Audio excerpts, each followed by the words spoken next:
ಉತ್ತರ ಕರ್ನಾಟಕ ಪ್ರತ್ಯೇಕಕ್ಕೆ ಹೋಗಿ ಯಾಕಂತ ಸರ್ ಉಮೇಶ್ ಕಿತ್ತೂರ್ ಅವ್ರ ಬಗ್ಗೆ ಮತ್ತೆ ತಾವೇ ಮಾಡ್ತಾ ಇದ್ದಾರೆ. ಅಲ್ಲಿ ನಮಗೆ ಅನುದಾನದ ಕೊರತೆ ಇದೆ, ನಮಗೆ ಅನ್ಯಾಯ ಆಗ್ತಾ ಇದೆ. ನೀರಾವರಿ ಆಗಲಿ, ಶಿಕ್ಷಣ, ಆರೋಗ್ಯ ಎಲ್ಲ ಥರದಿಂದ ನಮಗೆ ಒಂದು ಮತ್ತು ಆ ಭಾಗದವರಿಗೆ ಒಂದು ಆಗ್ತಾ ಇರೋದ್ರಿಂದ ನಮ್ಮದು ನಾವು ಮಾಡಿಕೊಟ್ರೆ ನಾವು ಪ್ರಗತಿಯನ್ನು ಮಾಡ್ಕೋತೀವಿ. ನಮಗೆ ಫಂಡ್ಸ್ ಹೆಚ್ಚು ಬರ್ತಾವೆ ಅಂತೇಳಿ ನಮ್ಮ ಒಂದು ಕೂಗು. ಅದಕ್ಕೆ ಎಲ್ಲರೂ ಸಹಕಾರ ಕೊಡಬೇಕು ಅನ್ನೋಂಥದ್ದು ವಿನಂತಿ. ಸರ್ ಸರ್ಕಾರ ತಮ್ಮದೇ ಇದೆ, ಯಾಕೆ ಅನುದಾನ ಕಡಿಮೆ ಆಗ್ತಾ ಇದೆ ಅಂತ? ಯಾವೇ ಸರ್ಕಾರ ಇರಲಿಲ್ಲ, ನಮ್ಮ ಸರ್ಕಾರ ಇರಲಿ, ವಿರೋಧ ಪಕ್ಷದ ಸರ್ಕಾರ ಇರಲಿ, ಉತ್ತರ ಕರ್ನಾಟಕ ಮೊದಲೇ ನಡ್ಕೊಂಡು ಈಗ ಸ್ವತಂತ್ರ ಸಿಕ್ಕಾಗಿಂದೂ ಅನ್ಯಾಯ ಆಗಿದೆ. ರಾಜೀವ್ ಗಾಂಧಿ ಅವರು ಉಪಾಧ್ಯಕ್ಷರಾದ್ರು DCC ಬ್ಯಾಂಕ್ ಲಕ್ ಮೇಲೆ ಲಕ್ ಸರ್, ಅವಿರೋಧವಾಗಿ ಆಯ್ಕೆ ಆಗ್ತಾರೆ, ಅವಿರೋಧವಾಗಿ ಉಪಾಧ್ಯಕ್ಷ ಸ್ಥಾನ ಯಾಕೆ?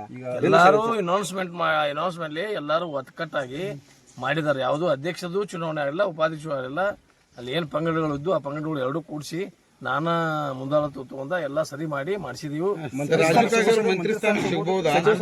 ನಾ ಆಕಾಂಕ್ಷಿ ಇದ್ದೀನಿ, ಹೋಗಿ ನಾಳೆ ಇವತ್ತು ಹೊಂಟಿದ್ದೀನಿ, ನಾಳೆ ಹೋಗಿ CM ಒತ್ತಾಯ ಮಾಡಿ ತಗೋತೀನಿ.